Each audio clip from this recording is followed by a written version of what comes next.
healthy ngayon itong mga ano, itong mga tubo. Ano? Naulan na lang. Green na green ang mga dahon.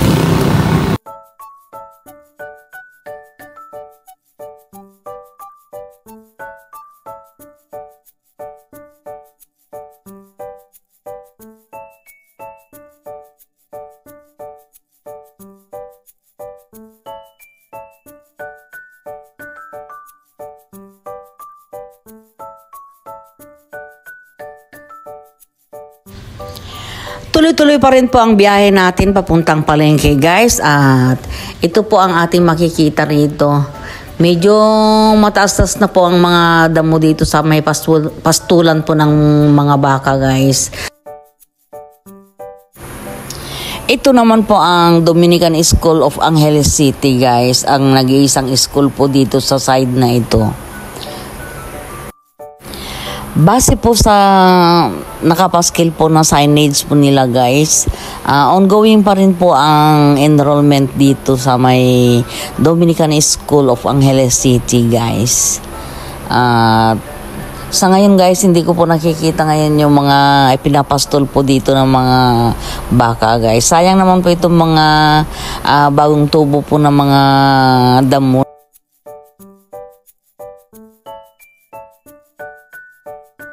Napakaswerte po ng mga residente dito, guys, at dito po sila nirelocate po ng ating gobyerno. Ito ay libreng lupa lamang po para sa kanila at hindi po inaasahan na itong site na ito ay magiging harapan po ng main road at tamang-tama po sa mga nirelocate dito na mahilig pong mag-business o may mga kakayanan pong magtayo po ng negosyo. Yung mga nagtitinda na rin ng lugaw. So, naandito na po kami sa may Purok 5 sa may Mining, guys. At ito naman po ang daan papuntang Magalang, guys. Yan. Dito naman sa side na ito, nakapwesto yung kinakainan po naming lugawan dito sa may Mining, guys. Yan, dito sa side na ito.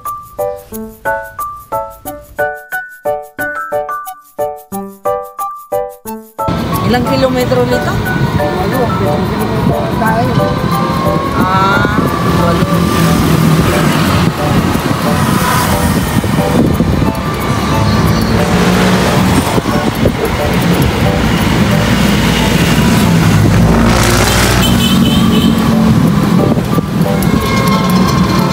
Ito yung papunta sa inyo, no?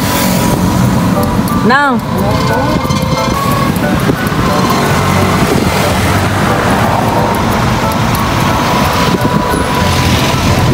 Ayan, nandito na po kami sa may Santo Cristo Road. At yung mga puno na yan, guys, andyan po yung patirik-tirik bahay nila Litaw. Bahay po ng ating bida. Diyan po nakatirang ating bida nung araw. Diyan siya lumaki. Yan. Diyan din siya tinubuan na ng balbas. Doon na lang kayo magparada sa sisa. Oo. Sayang itong building na to, natingga.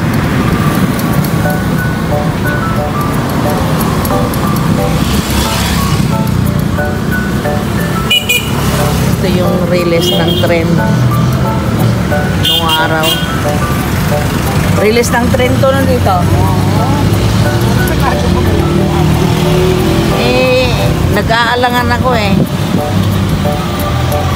yung pinakano niya, guys. Wala nang bubong.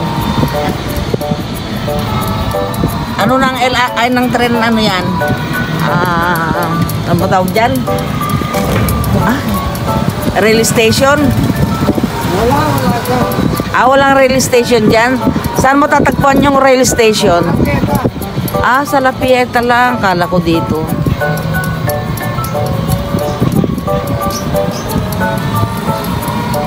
Mali na naman ang Inday.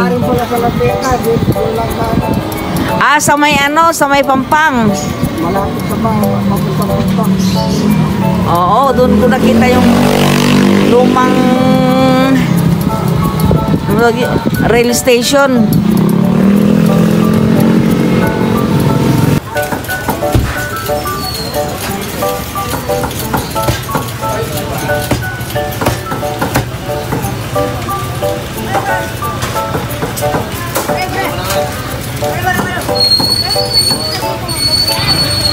Ang yelo yung dilaw. Ayan. Magkano yung sili? Ay, yung ano? 150. Tapos yung gabi nyo magkano? 120 yung sibuyas. Ay, ayan, bawang. 160 lang. Ah, ito, ang mahal-mahal na nito ngayon. Magkano na ho? 300 ang kilo na luya. Ay, grabe, ano ho? Ayan, kamatis, ay 80 lang. 80. 120 yung sibuyas na, ayan, Bombay. At saka yan, ano, 150. Ba't parang nagkabaliktad ho ngayon? Imported kasi yung ano, sibuyas na ano. Oo, hindi kasi dati mas mura yung ganyan eh kumpara dito sa ano. Kasi yung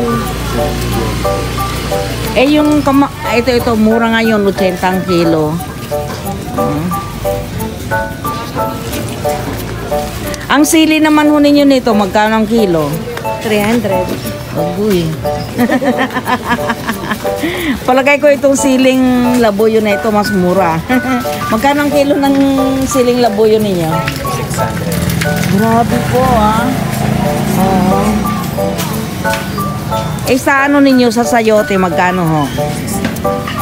60 tapos yung ito ano bang tawag dito? Carrots? Grabe, sobrang mahal ng mga bilihin ngayon guys. Medyo nakakabigla ho. Palibasa minsan lang akong namimili. Hindi ko na ho tatanungin yung presyo ng mga yun kasi hindi naman ako bibili eh. Pero sa tingin ko mahal ho talaga. Nakakalungkot ho. Parang wala na hong value ang pera natin ngayon.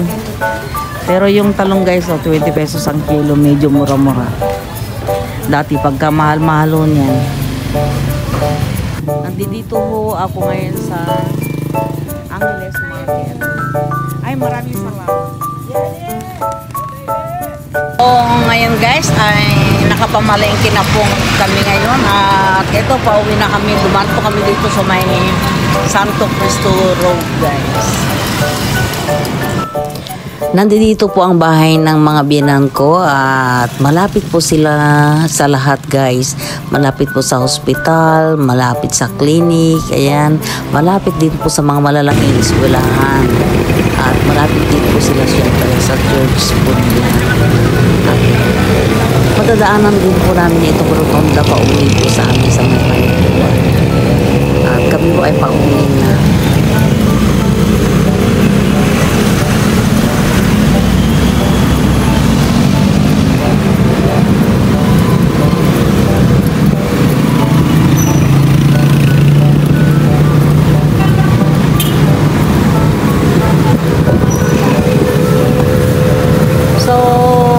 Time check guys, ang oras na po ngayon ay alas 8 na po. Tamang-tama po, pagdating po namin sa bahay ay makakapag-almusal na rin po yung mga apo ko. Ayan. Hanggang dito na lamang guys at sana po ay nag-enjoy na naman po kayo sa aking ibinahagi sa inyo. At kung nagustuhan po ninyo, pa-subscribe naman po.